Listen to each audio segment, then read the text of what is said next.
works on your very own piano.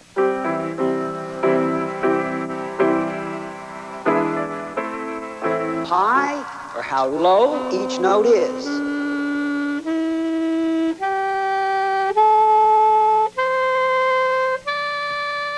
Okay, there are the first 6 notes of George Gershwin's Someone to Watch Over Me, sorted out by how high and low they are. But take another look at them.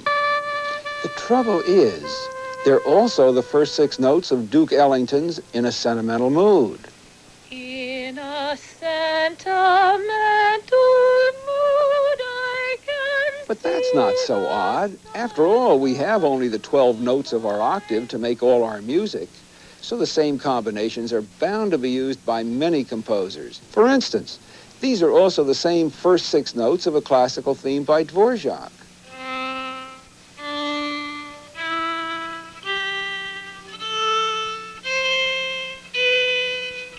And what that proves is your mind can't tell one tune from another merely by measuring how high and low the notes are as they come toward you. No, sorting out tones by height isn't enough. Somewhere in here, you also sort out those tones another way. By width, by the length of time each note lasts. Now just let that Gershwin tune begin, and your mind goes to work sorting each note by both its height in space and its width in time. And you can see that that's a different kettle of drums from Duke Ellington's In a Sentimental Mood. In a sentimental mood And both of them are quite different from Anton Dvorak's violin theme.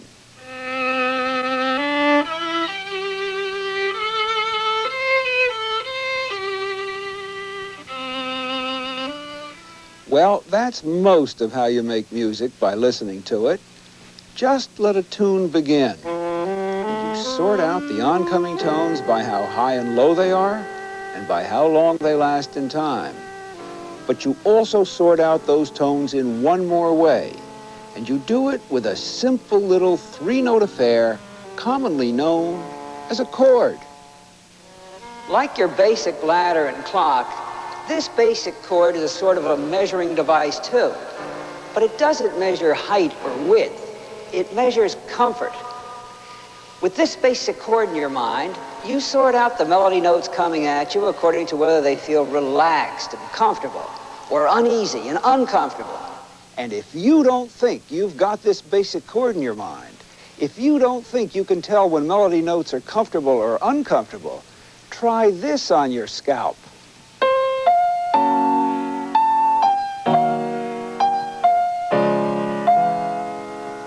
Those melody notes are much more comfortable this way.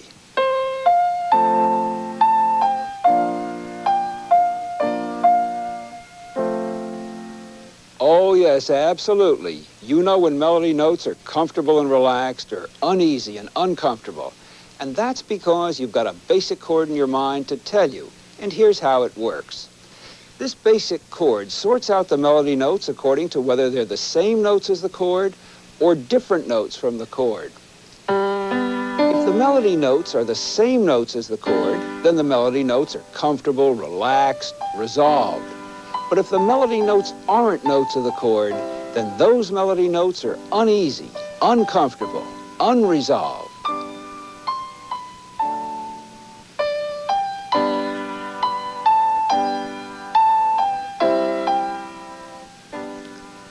That's how the basic chord works. It sorts out the tune into relaxed notes of the chord and restless, tense notes that clash with the chord. Now, Red River Valley is a relatively simple song like most folk tunes, so just about the whole tune is made of comfortable notes of the chord. But more sophisticated tunes, like the Ellington melody, have more restless, uncomfortable notes that clash with the chord.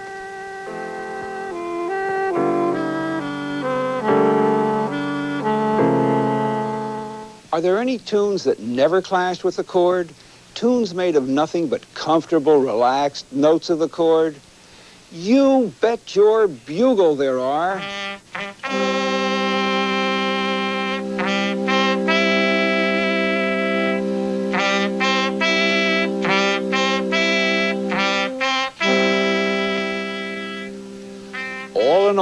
It's a wonderful idea, this little basic chord, and it comes in a whole range of colors.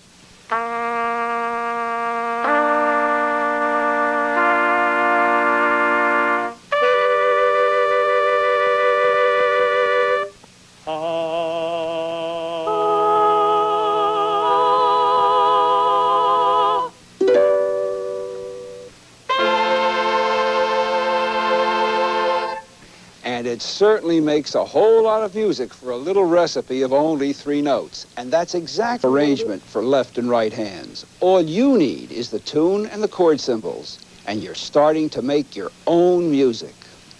And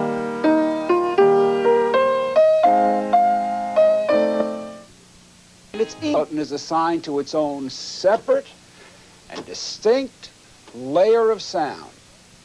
So down in the lowest stratum of sound, you can hear the clockwork beat. And in the middle sound layer, you can hear the chords. And up here in the highest level of sound, you can pick out the single notes of the melody.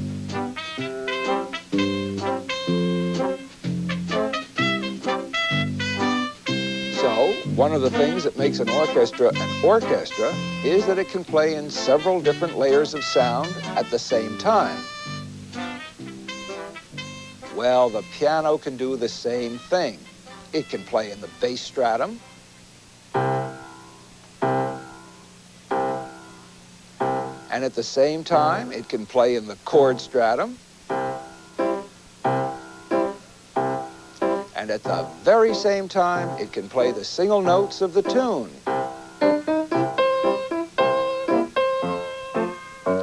Looked at that way, the piano is actually a miniature orchestra. And being a miniature orchestra, it can produce the whole orchestral basic skeleton. The piano isn't really an orchestra, of course. For one thing, it can't produce the many tone colors of an orchestra, the various sounds of brasses and strings and woodwinds and so on. The only tone color a piano can produce is the piano sound. So when you play any kind of skeleton arrangement on the piano, it's a good idea to keep your stratums cleanly separated. You'll see how to do that in your course, but keep the principle in mind.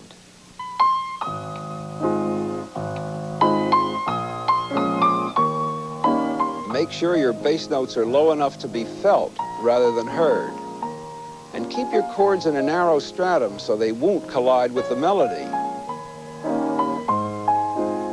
And there's the basic skeleton that holds just about all our music together. There's the clockwork that measures out how long each note lasts. And there are the basic chords that make melody notes comfortable or uncomfortable. There are the single notes of the melody in the highest stratum of sound where they can be clearly heard. And that's a whole lot of music being made with only a melody line and a few chord symbols.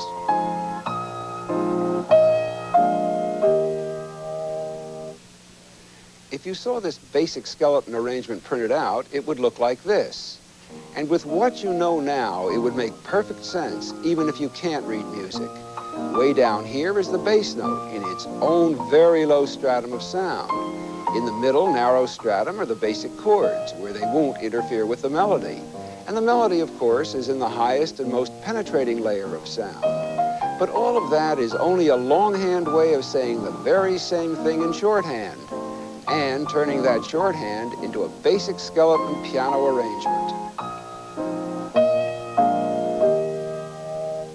The basic skeleton arrangement usually comes packaged 2 ways, in 4/4 time and in 3/4 or waltz time.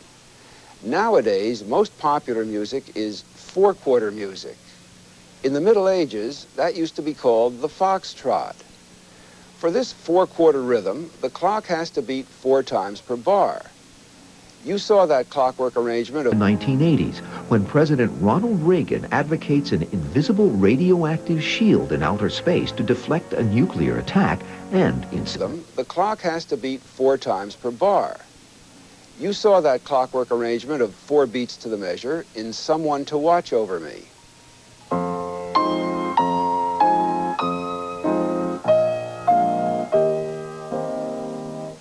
You also saw the four-quarter skeleton in The Entertainer, because in ragtime, the left hand usually plays, and the four-note chords are only the old three-note chords with a fourth note added.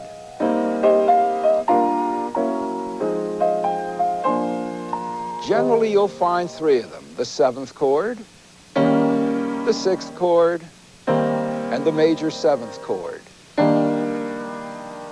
As I said, they're only the three-note chords with a note added. But that added note makes a big difference. Take away the seventh chord and you get... But with the seventh chords, the seventh chord is only the old basic chord with a flatted seventh added. On the keyboard, you'll find the flatted seventh note 2 intervals below the root. So, to make a G seventh chord, you start with the basic G chord and add an F, because that's the note 2 intervals below the root. Take the F seventh chord. It's simply the basic chord rooted on F with an E flat in it, the note 2 intervals below the root. The flatted seventh can sit anywhere in the chord because it's an integral part of the chord, just as long as the chord doesn't spill out of its stratum. And the same is true of the other four-note chords, as you'll see by and by. They're only the old three-note chord with a note added.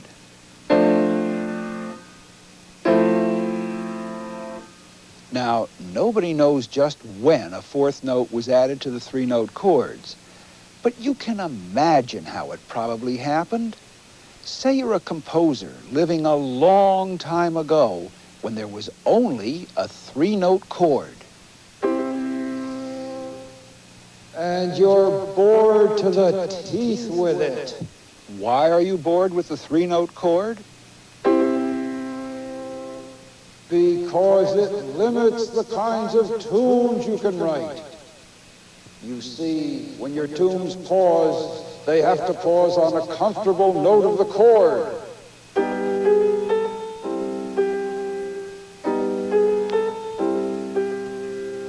You might dream of spicing up your music by pausing on a note that clashes with the chord.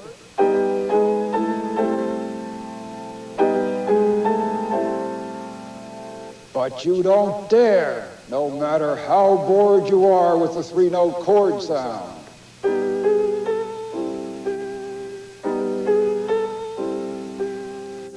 Well, one day you reach the end of your rope. You can't stand it a moment longer. You throw caution to the winds and let your tune pause on a restless, uneasy, non-chord note. In other words, you have asked your audience to do you a very difficult favor. You have asked people to put up with a clash between a chord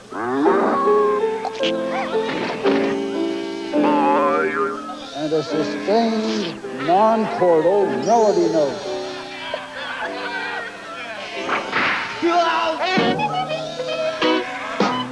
With that, a fourth note has been incorporated into the chord once and for all. So what was once a three-note chord with an uneasy melody note tacked onto it has become the familiar